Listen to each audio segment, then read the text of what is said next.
નમસ્કાર મંતવ્ય ન્યૂઝમાં આપનું સ્વાગત છે ઇન્ડિયા એટ 9 સાથે હું છું હિના। લોકસભા ચૂંટણીની મતગણતરીના એક દિવસ પહેલા ચૂંટણી પંચ આજે પ્રેસ કોન્ફરન્સ કરી હતી। મુખ્ય ચૂંટણી કમિશનર રાજીવ કુમારે કહ્યું કે આપણે વોટિંગમાં વર્લ્ડ રેકોર્ડ બનાવ્યો છે। મીડિયાને સંબોધતા મુખ્ય ચૂંટણી કમિશનર રાજીવ કુમારે કહ્યું કે આપણે 642 મિલિયન મતદારોનો વર્લ્ડ રેકોર્ડ બનાવ્યો છે। આ તમામ G7 દેશોના મતદારો કરતા 1.5 ગણા અને 27 EU દેશોના મતદારો કરતા 2.5 ગણા વધારે છે।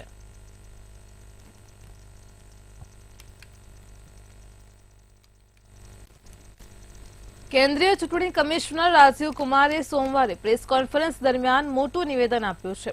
તેમણે કહ્યું છે કે ચૂંટણી પંચ જમ્મુ કાશ્મીર વિધાનસભાની ચૂંટણી પ્રક્રિયા જલ્દી શરૂ કરવા માટે તૈયાર છે। તેમણે લોકસભા ચૂંટણીમાં જમ્મુ કાશ્મીરના લોકોની ભાગીદારીની પ્રશંસા કરી હતી। મુખ્ય ચૂંટણી કમિશનર રાજીવ કુમારે કહ્યું કે ચૂંટણી પંચ ચૂંટણી પછીની હિંસાનો સામનો કરવા માટે સંપૂર્ણ રીતે તૈયાર છે અને ધ્યાનમાં રાખીને આદર્શ આચાર સંહિતાના અંત છતાં પણ કેટલાક રાજ્યોમાં અર્ધલશ્કરી દળોની પુનઃસ્થાપના ચાલુ રહેશે।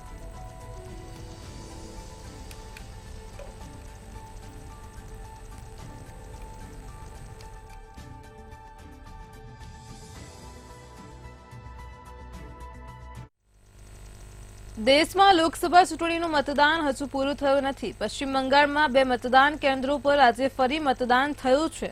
લોકો મતદાન કરવા માટે ઘરની બહાર નીકળ્યા હતા। ચૂંટણી પંચે આ મતદાન મથકો ઉપર ફરી મતદાન કરવાનો આદેશ આપ્યો હતો। તો પશ્ચિમ બંગાળની બારાસાત અને મથુરાપુર લોકસભા બેઠક પર એકાએક મતદાન કેન્દ્ર પર નવેસરથી મતદાન થયું હતું। તો ચૂંટણી પંચને આ મતદાન મથકો ઉપર ગેરરીતિની ફરિયાદો પણ મળી હતી। જિલ્લા ચૂંટણી અધિકારી અને રિટર્નિંગ ઓફિસરે મતદાનમાં ગેરરીતિની ફરિયાદ કરી હતી। તેના આધારે ઇલેક્શન કમિશને આ બૂથ પર ફરીથી મતદાન કરવાનો નિર્ણય કર્યો હતો, પરંતુ બંને સ્થળોએ મતગણતરી 4 જૂને જ થશે।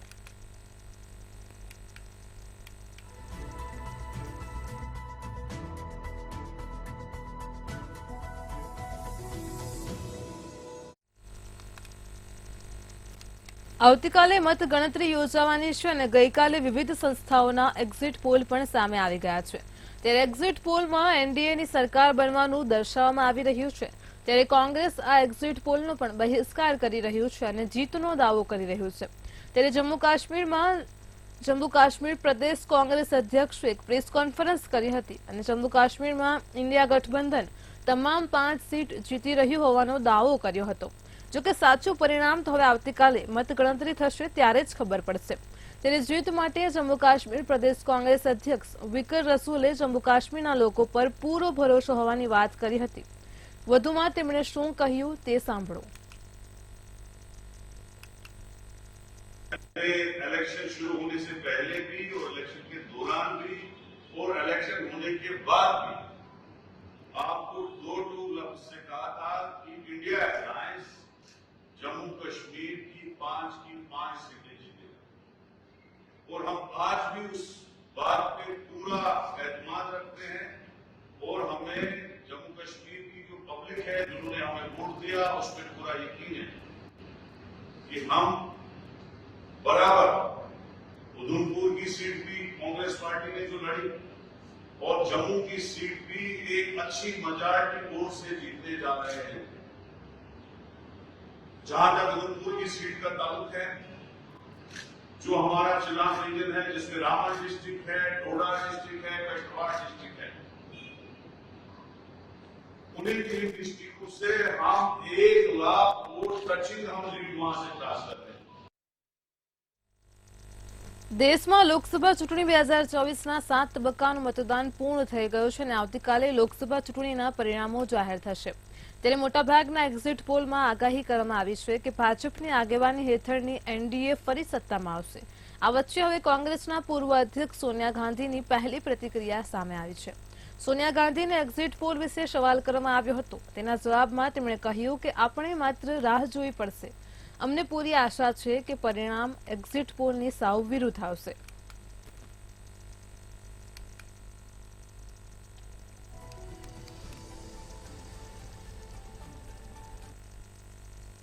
નેશનલ હાઈવેથી યાત્રા કરવાનું મોંઘું થઈ ગયું છે. લોકસભા ચૂંટણીનું મતદાન પૂરું થવાની સાથે જ NHAIએ દેશભરમાં હાઈવે પરના ટોલ ટેક્સમાં 5% વધારો લાગુ કર્યો છે. તો નેશનલ હાઈવે ઓથોરિટી ઓફ ઇન્ડિયાએ દેશભરમાં ટોલ ટેક્સમાં એવરેજ 5% વધારો કર્યો છે. હવે હાઈવેનો ઉપયોગ કરનાર વાહન ચાલકોએ વધુ ચૂકવણી કરવી પડશે. દેશમાં લોકસભા ચૂંટણીના કારણે એપ્રિલમાં લાગુ થનારો ભાવ વધારો જૂન સુધી પાછો ઠેલવવામાં આવ્યો હતો. દેશમાં આજથી 1100 ટોલ પ્લાઝા પર ટેક્સમાં ભાવ વધારો કરાયો છે. તો દેશમાં મોંઘવારીને અનુરૂપ ટોલ દરમાં વાર્ષિક ફેરફાર કરવામાં આવે છે.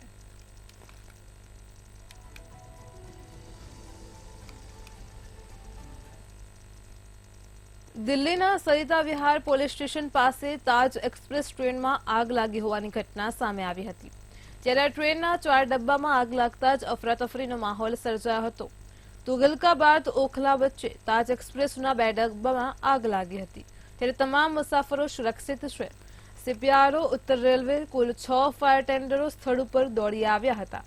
ફાયર વિભાગ દ્વારા પાણીનો મારો ચલાવીને આગ ઉપર કાબુ મેળવ્યો હતો. જ્યારે આ સમગ્ર મામલે DCP રેલવેએ જણાવ્યું હતું કે આગની ઘટનામાં કોઈ વ્યક્તિને કોઈ ઈજા કે નુકસાન થયું નથી.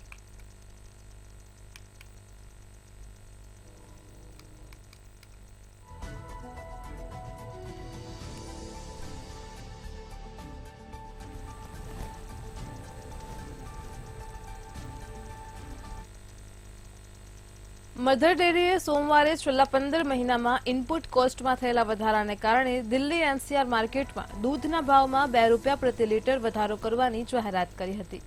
પહેલા અમૂલે દૂધના ભાવમાં પ્રતિ લીટર ₹2નો વધારો કર્યો હતો. માત્ર 12 કલાક બાદ મધર ડેરીએ દિલ્હી NCR માર્કેટમાં દૂધના ભાવમાં વધારો કરવાની જાહેરાત કરી છે. લોકસભાની ચૂંટણી પૂરી થતાની સાથે જ દેશની 2 સૌથી મોટી દૂધ ઉત્પાદક કંપનીઓએ તેમના ઉત્પાદનોના ભાવમાં વધારો કર્યો છે. પહેલા અમૂલે દૂધના ભાવમાં પ્રતિ લીટર ₹2નો વધારો કર્યો હતો. અમૂલ બાદ હવે મધર ડેરીએ દિલ્હી NCR માર્કેટમાં દૂધના ભાવમાં ₹2 પ્રતિ લીટરનો વધારો કરવાની જાહેરાત કરી છે. આમાં ટોન મિલ્કનો પણ સમાવેશ થાય છે. વધેલી કિંમતનો સોમવારે 3 જૂન 2024થી લાગુ થઈ ગઈ છે. આ કિંમત કંપનીના દૂધના તમામ વેરિયન્ટ્સ અને બજારો જ્યાં મધર ડેરીની કામગીરી છે ત્યાં લાગુ થઈ છે. કંપનીનું કહેવું છે કે છેલ્લા 15 મહિનામાં વધી રહેલી ઇનપુટ કોસ્ટને કારણે તેને કિંમતો વધારવાની ફરજ પડી હતી. અમૂલ ડેરીએ તેના દૂધના ભાવમાં વધારો કર્યાના 12 કલાકની અંદર જ મધર ડેરીએ પણ તેના દૂધના ભાવમાં વધારો કરવાની જાહેરાત કરી હતી. અગાઉ ડિસેમ્બર 2022માં મધર ડેરીએ દૂધના ભાવમાં પ્રતિ લીટર ₹2નો વધારો કર્યો હતો. મધર ડેરી દિલ્હી NCRમાં દરરોજ 35 લાખ લીટર તાજું દૂધ વેચાય છે.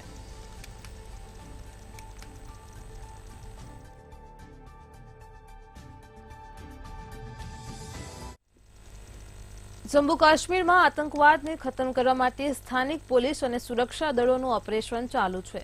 પુલવામા જિલ્લાના નિહામા વિસ્તારમાં સવારથી સુરક્ષા દળો અને આતંકવાદીઓ વચ્ચે અથડામણ ચાલી રહી છે. હજુ સુધી બંને તરફથી કોઈ જાનહાનિના સમાચાર આવ્યા નથી. એક વરિષ્ઠ પોલીસ અધિકારીએ જણાવ્યું કે પોલીસ અને સેનાની સંયુક્ત ટીમે નિહામામાં ઘેરાબંધી અને સર્ચ ઓપરેશન શરૂ કર્યું છે. આ દરમિયાન છુપાયેલા આતંકવાદીઓએ તેમના પર હુમલો કર્યો હતો. આ પછી બંને તરફથી ગોળીબાર શરૂ થયો હતો.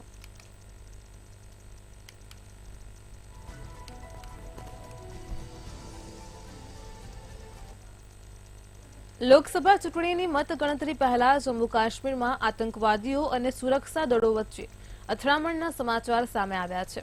સુરક્ષા દળોએ એન્કાઉન્ટરમાં 2 આતંકીઓને ઠાર કર્યા છે. તેમાંથી એક લશ્કરે તૈયાબનો કમાન્ડર હતો. લશ્કર કમાન્ડર રિયાઝ ડાર એન્કાઉન્ટર સ્થળ પર ઘેરાયેલો છે. જોકે પોલીસે હજુ સુધી બંને આતંકીઓની ઓળખની પુષ્ટિ નથી કરી. કાશ્મીર ઝોન પોલીસે સોશિયલ મીડિયા પર પોસ્ટ કર્યું છે કે પુલવામા જિલ્લાના નિહામા વિસ્તારમાં એન્કાઉન્ટર શરૂ થયું હતું. પોલીસ અને સુરક્ષા દળોએ વિસ્તારોને ઘેરી લીધો છે.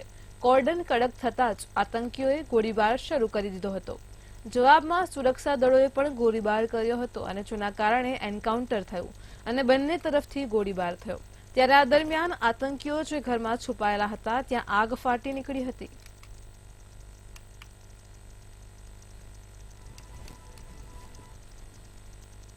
જમ્મુ અને કાશ્મીરમાં માર્ગ સલામતીને પ્રોત્સાહન આપવા અને સાહસ ઉત્સાહીઓમાં જાગૃતિ માટે બાઇક રેલીનું આયોજન કરાયું હતું.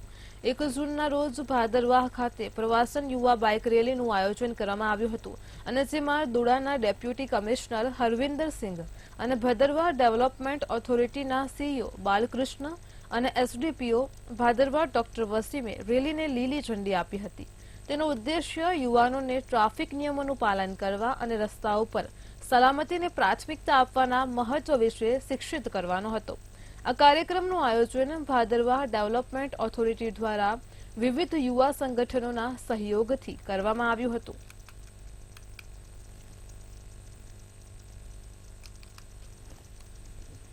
જમ્મુ કાશ્મીરના દ્રાસ અને લદ્દાખમાં કારગિલ વિજય દિવસની ઉજવણીના ભાગરૂપે કાર્યક્રમ યોજાયો હતો।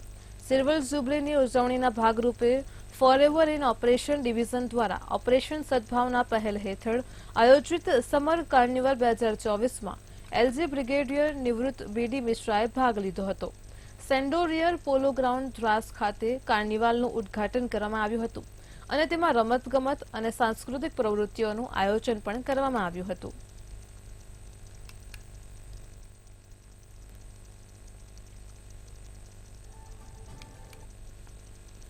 મધ્યપ્રદેશના રાજગઢ જિલ્લાના પીપલોદી ગામમાં રવિવારે મોડી રાત્રે ટ્રેક્ટર ટ્રોલી પલટી જતા 4 બાળકો સહિત 13 લોકોના મોત થયા હતા।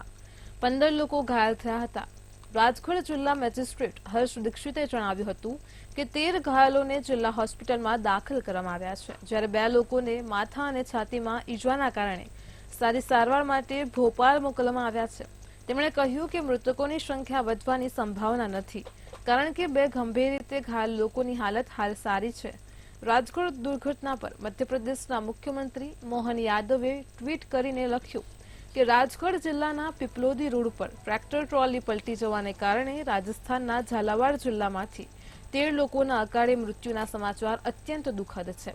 અમે લોકોના સંપર્કમાં છીએ। રાજસ્થાન સરકાર અને રાજસ્થાન પોલીસ પણ ઘટના સ્થળે પહોંચી ગઈ છે અને કેટલાક ગંભીર રીતે ઘાયલ થયેલા દર્દીઓને ભોપાલ રિફર કરવામાં આવ્યા છે। બાબા મહાકાલને પ્રાર્થના છે કે તેઓ દિવંગત આત્માઓને તેમના ચરણોમાં સ્થાન આપે। શોકગ્રસ્ત પરિવાર પ્રત્યે મારી ઊંડી સંવેદના।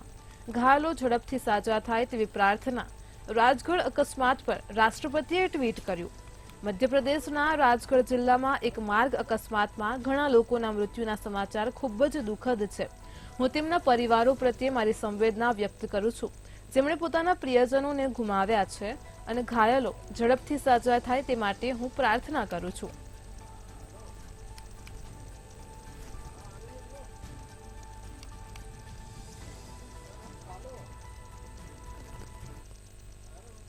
મહારાષ્ટ્રના કોલ્હાપુરમાં કારે અનેક બાઇકને ટક્કર મારી હોવાની ઘટના સામે આવી હતી અને ત્યારે શહેરના સાયબર ચોક ખાતે ઘટના બની હતી। ટ્રાફિક સિગ્નલ વિનાના વ્યસ્ત ક્રોસિંગ પર એક 72 વર્ષીય વ્યક્તિ દ્વારા ચલાવવામાં આવતી ઝડપી હ્યુન્ડાઈ સેન્ટ્રોએ 4 બાળકને ટક્કર મારી હતી। ટક્કર માર્યા બાદ પાર્ક કરેલા વાહન સાથે આ કાર અથડાઈ હતી અને ત્યારે આ ઘટનામાં સેન્ટ્રોના ડ્રાઈવર અને અન્ય 2 લોકોના મોત થયા હતા। 6 લોકો ઘાયલ થયા હતા। આ ભયાનક અકસ્માત સીસીટીવીમાં કેદ થયો હતો। પોલીસે જણાવ્યું કે તેઓ આ મામલે તપાસ કરી રહ્યા છે, તેમજ પીડિતોની ઓળખ જાહેર કરવામાં નથી આવી।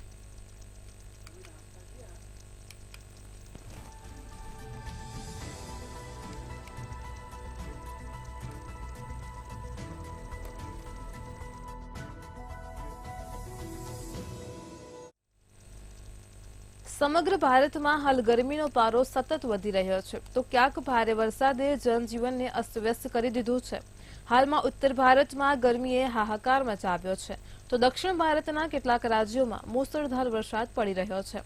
કેરળમાં ચોમાસું બેસતા જ તમિલનાડુ અને કર્ણાટકના ઘણા રાજ્યોમાં પૂર જેવી સ્થિતિ સર્જાય છે, તો કર્ણાટકની રાજધાની બેંગલુરુમાં રેકોર્ડ બ્રેક વરસાદ નોંધાયો છે। આઈએમડીના જણાવ્યા પ્રમાણે બેંગલુરુમાં વરસાદે છેલ્લા 133 વર્ષનો રેકોર્ડ તોડી નાખ્યો છે। કેરળમાંથી ચોમાસું આગળ વધતા જ બેંગલુરુમાં મુશળધાર વરસાદ પડ્યો હતો। બેંગલુરુમાં માત્ર 24 કલાકમાં 111.1 મિલીમીટર વરસાદ થતાં પરિસ્થિતિ અતિ ખરાબ બની છે।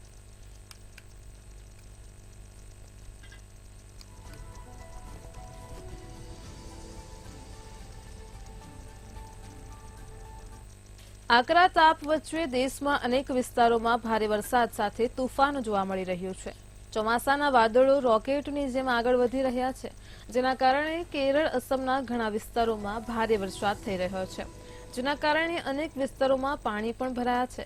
તો આ સાથે જ કર્ણાટકમાં પાણીના ભરાવાથી ખેડૂતોના પાકને નુકસાન પહોંચ્યું છે.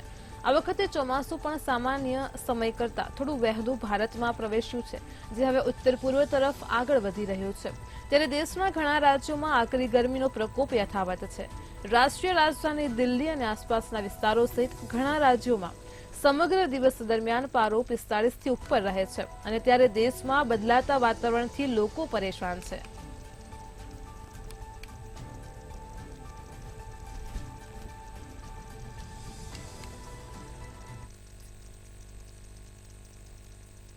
દેશમાં સખત ગરમીનો માહોલ છે, પરંતુ કેદારનાથ જઈ રહેલા ભક્તોની ભક્તિને કોઈ અસર થઈ નથી.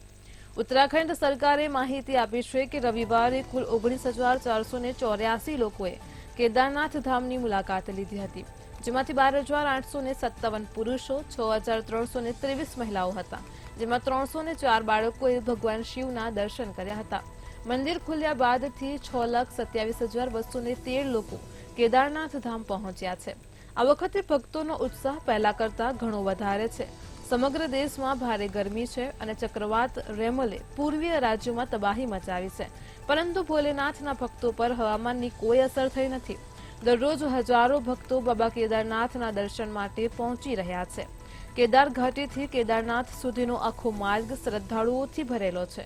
કેદારનાથ ધામની યાત્રાએ વર્ષ 2024માં નવો રેકોર્ડ બનાવ્યો છે. કેદારનાથ યાત્રાના ઇતિહાસમાં પ્રથમ વખત 18 દિવસમાં 5 લાખથી વધુ લોકોએ મુલાકાત લીધી છે.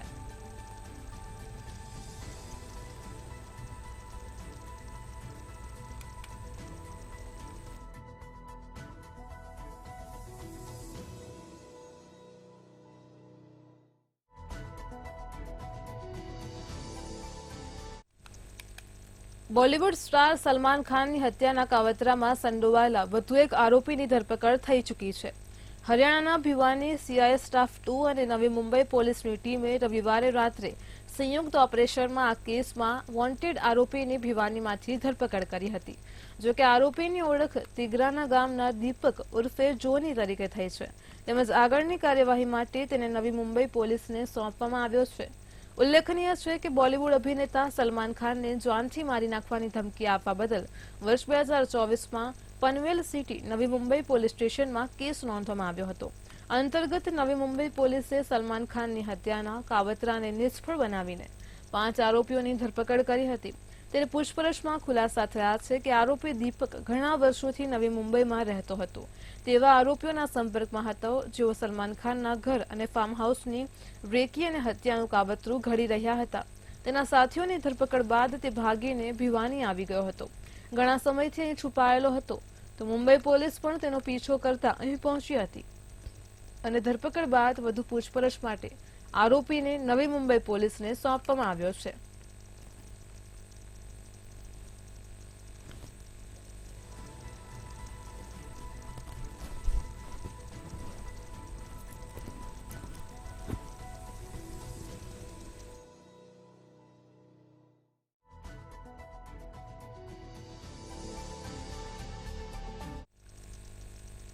વડોદરામાં મતગણતરી માટે તૈયારીઓ પૂર્ણ થઈ છે અને પોલિટેકનિક કોલેજ ખાતે આવતીકાલે મતગણતરી કરાશે. તો 98 ટેબલ પર અને 19 રાઉન્ડમાં મતગણતરી કરવામાં આવશે.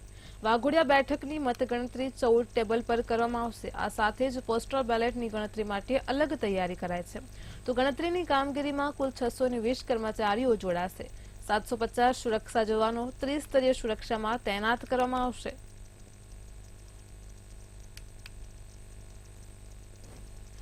લોકશાહીનું મોટું પર્વ એટલે લોકસભાની ચૂંટણી. લોકસભાનું મતદાન પૂર્ણ થયું છે અને આવતીકાલે મતગણતરી શરૂ થવાની છે. ત્યારે મંતવ્યની ટીમ પહોંચી છે વડોદરા લોકસભા મતગણતરી કેન્દ્ર ખાતે. આપ જોઈ શકો છો લોકસભાની વડોદરા બેઠકની મતગણતરી માટે ચૂંટણી પંચની તૈયારીઓ પૂર્ણ કરી દેવામાં આવી છે. આપ સ્ક્રીન પર જોઈ રહ્યા છો એ પોલિટેકનિક કોલેજ ખાતે મતગણતરી ધરવાનું સ્થળની છે. લોકસભાની ગણતરી માટે અહીંયા 98 ટેબલ પર 19 રાઉન્ડમાં મતગણતરી થશે. વાઘોડિયા બેઠકની મતગણતરી 14 ટેબલ પર 19 રાઉન્ડમાં થશે. પોસ્ટલ બેલેટની ગણતરી માટે અલગ હોલ રાખવામાં આવ્યો છે. ગણતરીના કામગીરીમાં 620 કર્મચારીઓ જોડાશે. સમગ્ર મતગણતરી કેન્દ્રમાં 750 સુરક્ષા જવાનો 30 સ્તરીય સુરક્ષા પૂરી પાડશે. મતગણતરી લઈને પોલીસ કમિશનરે એક ખાસ જાહેરનામું પણ બહાર પાડ્યું છે અને મતગણતરીના દિવસે નો પાર્કિંગ ઝોન, પ્રતિબંધિત રસ્તા પણ જાહેર કરવામાં આવ્યા છે. 4 થી વધુ વ્યક્તિએ એકઠા થવા પર કે સભા સરઘસ પર પ્રતિબંધ લગાવ્યો છે. આપ આ સ્ક્રીન પર જોઈ રહ્યા છો તે મતગણતરી એટલે આવતીકાલે માટે જે સુરક્ષા બંદોબસ્ત ગોઠવવામાં આવ્યો છે તેનું ચકાસણી કરવામાં આવી રહી છે અને હાલ અહીંયા પોલીસ બંદોબસ્તની જે સુરક્ષા વ્યવસ્થા ગોઠવવામાં આવી છે તે કામગીરી સોંપવામાં આવી રહી છે. એટલે કહી શકાય કે આવતીકાલે જે મતગણતરી થવાની છે તેની સંપૂર્ણ કામગીરી પૂર્ણ કરી દેવામાં આવી છે. ત્યારે એવું માની શકાય કે કાલે જે મતગણતરી થવાની છે એ સંપૂર્ણ શાંતિથી પૂર્ણ થશે અને વડોદરા જિલ્લા કલેક્ટર અને વડોદરા પોલીસ કમિશનરે જહેમત પૂર્વક, કાળજીપૂર્વક આ કામગીરી પૂર્ણ કરી છે અને હવે નાગરિકો પણ કાલે પરિણામની રાહ જોઈ રહ્યા છે. કેમેરામેન કેતન સિંધે સાથે નિલેશ બ્રહ્મભટ્ટ, મંતવ્ય ન્યૂઝ, વડોદરા. અમદાવાદ મ્યુનિસિપલ કોર્પોરેશનનો બેદારકારી ભર્યો કિસ્સો સામે આવ્યો છે, તો જેમાં બોડકદેવ કોર્પોરેશન ફાયરના સાધનો એક્સપાયરી ડેટ વાળા જોવા મળ્યા હતા. ત્યારે કોર્પોરેશનમાં જ એક્સપાયરી ડેટના ફાયર લગાવેલા જોવા મળતા કોર્પોરેશન પર અનેક સવાલો ઉઠી રહ્યા છે. બોડકદેવ કોર્પોરેશનનો સમગ્ર વિડીયો સોશિયલ મીડિયા પર વાયરલ થઈ રહ્યો છે. ફાયર એનઓસી અને બીયુ પરમિશન વગરની જે બિલ્ડિંગો અને એકમો પર સીલ મારવાની કોર્પોરેશન કામગીરી કરે છે, પરંતુ કોર્પોરેશનની જ કામગીરી સામે ઘણા બધા સવાલો ઉઠી રહ્યા છે. આપણે જે બોડકદેવ ઓફિસ જે આવેલી છે ત્યાં આપણે આવ્યા છે અને સાથે જ આજે બોડકદેવ ઓફિસની ફાયર સિસ્ટમ અંગે જે આપણે ચેક કરીશું કે જે ફાયર સિસ્ટમ કેવી રીતે લગાવેલી છે. બોડકદેવની જે મુખ્ય ઓફિસ છે અને ખાસ છો કે મુખ્ય ઓફિસની આવેલી જે સેન્ટ્રલ જે સિસ્ટમ જે છે ફાયરની તેની પાઇપો જે છે તે એકદમ તૂટી ચૂકી છે, કારણ કે આ જેની ઓબ્ઝર્વેશન જે થવું જોઈએ દર વર્ષે તેવું ઓબ્ઝર્વેશન તેમજ ઇન્સ્પેક્શન થતું નહીં હોય. સાથે જે અંદરના જે દ્રશ્યો છે તે આપણે બતાવીશું કે અહીં જે મોટી સંખ્યામાં જ્યારે લોકો આવતા હોય છે અને જો આગ લાગે તો તેઓ કેવી રીતે ભાગશે અથવા આગ જે છે તેની ઉપર કેવી રીતે કાબુ મેળવી શકાશે તે એક મોટો સવાલ છે, કારણ કે જે મુખ્ય જે સિસ્ટમ છે તેની અંદર જ જે કાણા પડી ચૂક્યા છે.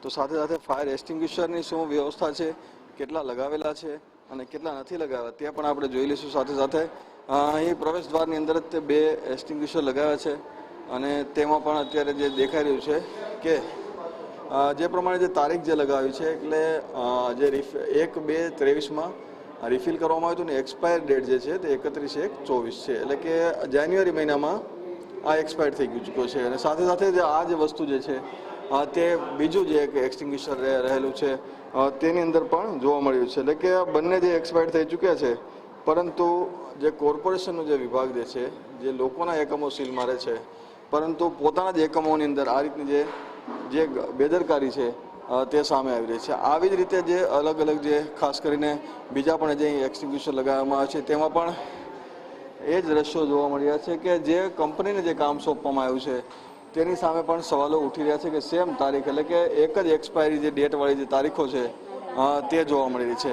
લોકો માટે અહીં જે સિટી સિવિક સેન્ટરનું પણ જે કામગીરી થાય છે ત્યાં પણ જે લોકો છે તે વહેલી સવારથી આવતા હોય છે અને ખાસ કરીને જે લાંબી લાઈનોમાં જે લાગતા જે લોકો છે તેની જે સુરક્ષા સામે પણ સવાલો ઉઠી રહ્યા છે, કારણ કે જો અચાનક અહીંથી કશું થશે તો જવાબદારી કોની તે એક મોટો સવાલ છે. લોકો અલગ અલગ કામ માટે આવતા, દિવ્યાંગ લોકો પણ કામ માટે આવતા હોય છે, ત્યારે આ જે વ્યવસ્થા છે તે અહીં જોવા મળી રહી છે.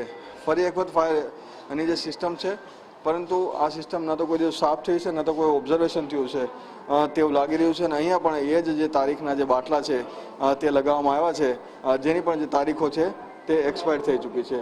એટલે કે જે એકમો જે છે ખાસ કરીને જે એકમોની અંદર કોર્પોરેશન સીલ મારે છે, પણ કોર્પોરેશનની જે એકમો આવેલા છે, કોર્પોરેશનની જે ઓફિસો આવેલી છે તેની હાલત ક્યાંક કથળતી હોય તેવું લાગી રહ્યું છે.